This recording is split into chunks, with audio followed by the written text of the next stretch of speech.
You ask Tiger to calculate. This deals with the order of operations. The final result is 369. Let's solve it step by step. Calculate the expression inside the parentheses.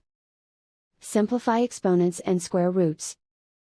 10 to the power of 2 equals 100. Perform any multiplication or division, from left to right. 5.6 times 100 equals 560. Simplify exponents and square roots. 10 to the power of 2 equals 100. Perform any multiplication or division, from left to right. 1.91 times 100 equals 191. Calculate any addition or subtraction, from left to right. 560 minus 191 equals 369. And so the final result is 369.